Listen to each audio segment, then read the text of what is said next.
Assalamualaikum warahmatullahi wabarakatuh. Bismillahirrahmanirrahim. Alhamdulillah rabbil alamin. Wassalatu wassalamu ala Rasulillah wa ala alihi wa sahbihi ajma'in. Rabbi shrah li sadri wa yassir li amri wahlul 'uqdatam min lisani yafqahu qawli. Rabbana iftah bainana wa baina qawmina bil haqq wa anta khairul fatihin wallahu khairul hafizah wa huwa arhamur rahim. Alhamdulillah, syukur kita kepada Allah SWT di atas limpah-Nya Allah. Kita masih lagi dapat melakukan amal ibadah di bulan Ramadan ini. Mudah-mudahan kita dapat tingkatkan amalan kita melebihi daripada Ramadan yang lepas. Kerana di antara manusia yang rugi, yang merasa dirinya rugi ialah apabila mereka boleh melakukan amalan di bulan Ramadan yang kelebihannya, pahalanya digandakan oleh Allah SWT, sedangkan dia tidak melakukannya. Maka suatu masa nanti kita akan rasa menyesal. Untuk tazkirah kita pada malam ini masih lagi berkaitan dengan kalau sebelum ini berkaitan dengan mimpi. Kali ini saya akan baca satu ayat Al-Quran daripada surah Yusuf ayat keempat. Surah Yusuf adalah satu surah yang istimewa, di mana dalam surah itu penuh menceritakan tentang Nabi Allah Yusuf. Dan ikut setengah-setengah ulama yang mengatakan bahawa lengkapnya surah ini sebagai satu cerita yang lengkap, di mana kalau ada pengarah filem dan sebagainya, kalau nak buat cerita, dia boleh ambil skrip daripada surah Yusuf secara lengkap. Di permulaan surah tersebut dalam ayat 4, Allah berfirman, "Idh qala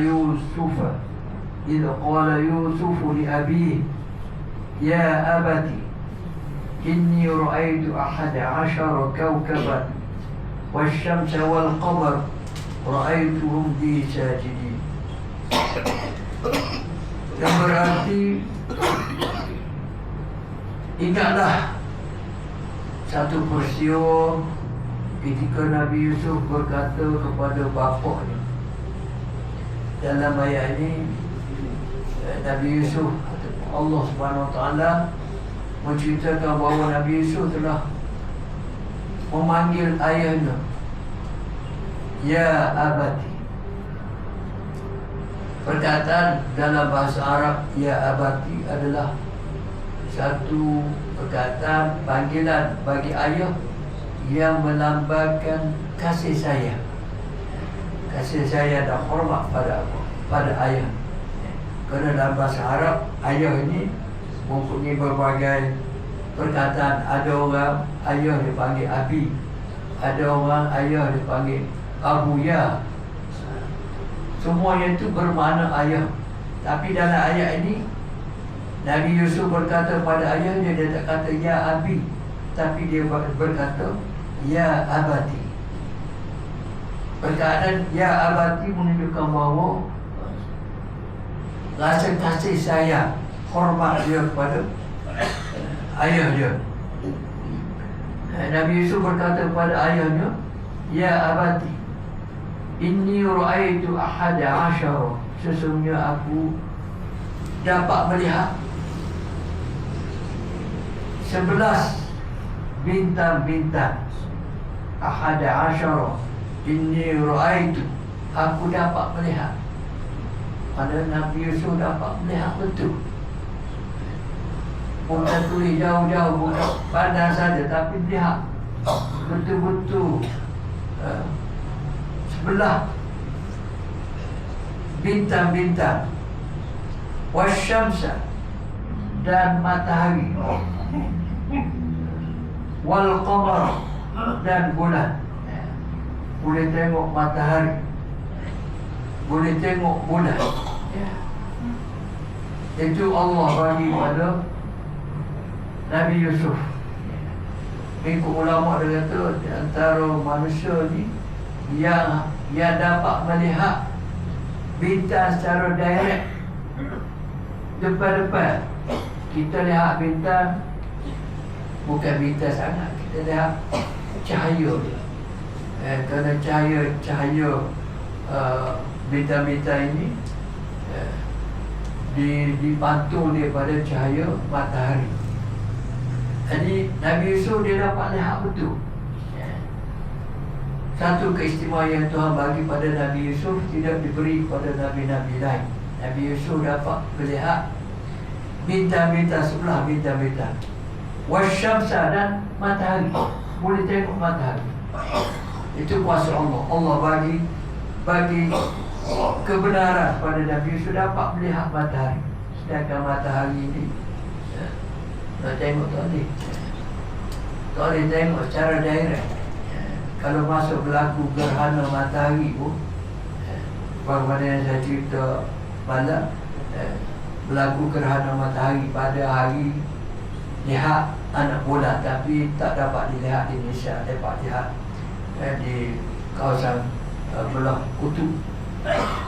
Matahari walaupun masa gerhana tu pun kita tak boleh tengok direct. Kena letak filter kat mata kita, letak penapi. Tak boleh tengok direct. Kalau tengok direct boleh merosakkan mata kita. Tapi Nabi Yusuf diberi keistimewaan pada Allah pun dapat lihat. Dapat lihat. Itu kuasa Allah. Kuasa Allah yang mengaturkan segala alam ini. Sebagai Nabi kita, kuasa Allah dapat membawa Nabi kita sampai pada dalam peristiwa Isra Mi'raj. Nabi sampai melepasi Sidratul Muntaha, yang mana kawasan itu malaikat Jibril pun tak boleh naik lebih daripada itu.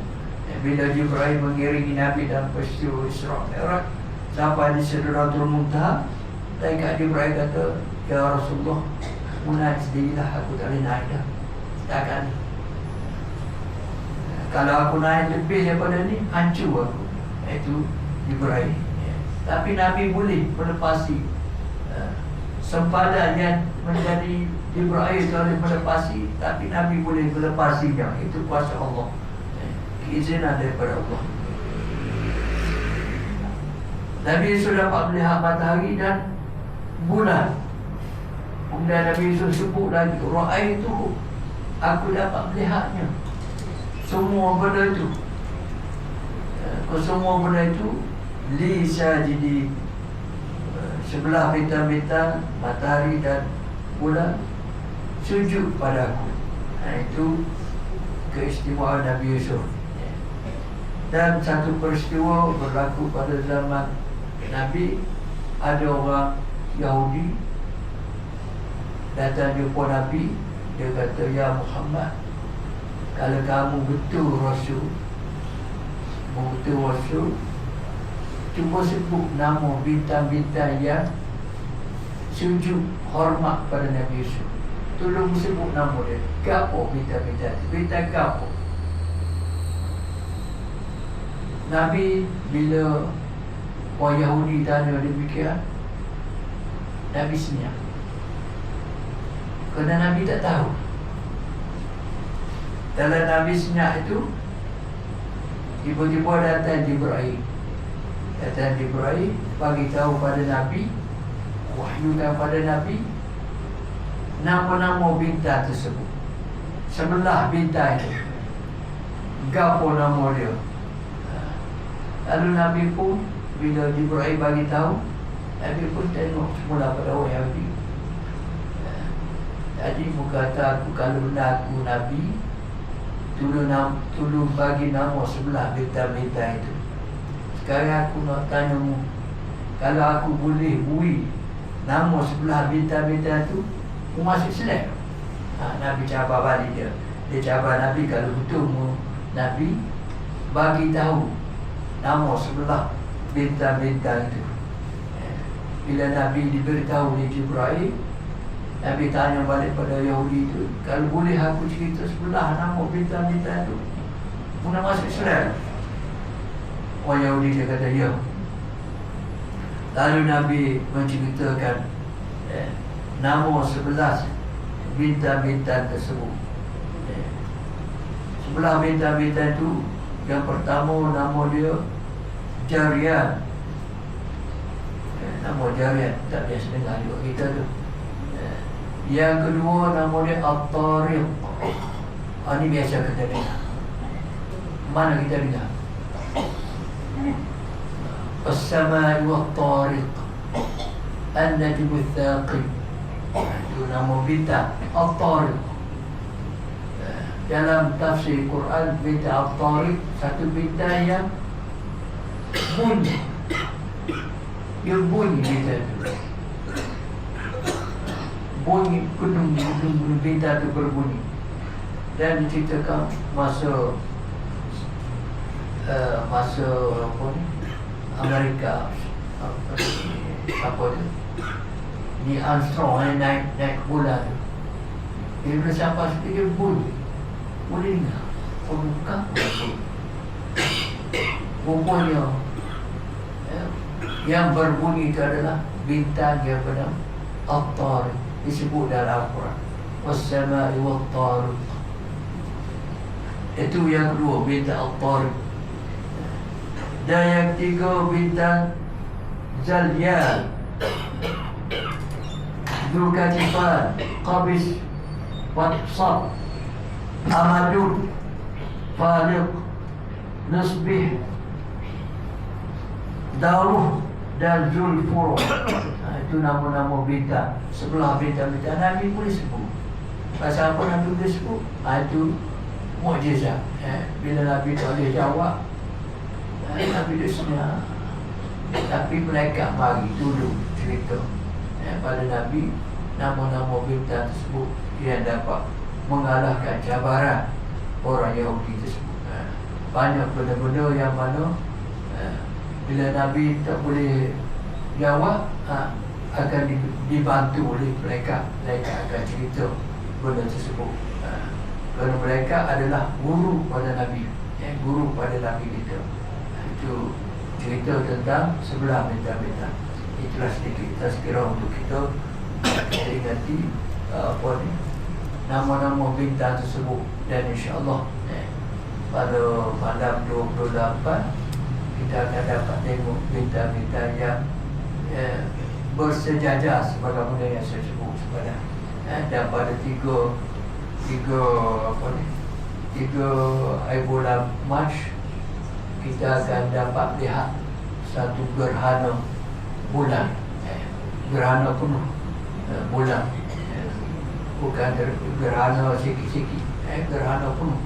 Ada sepenuhnya bulan itu tidak dapat memancarkan cahayanya seperti biasa.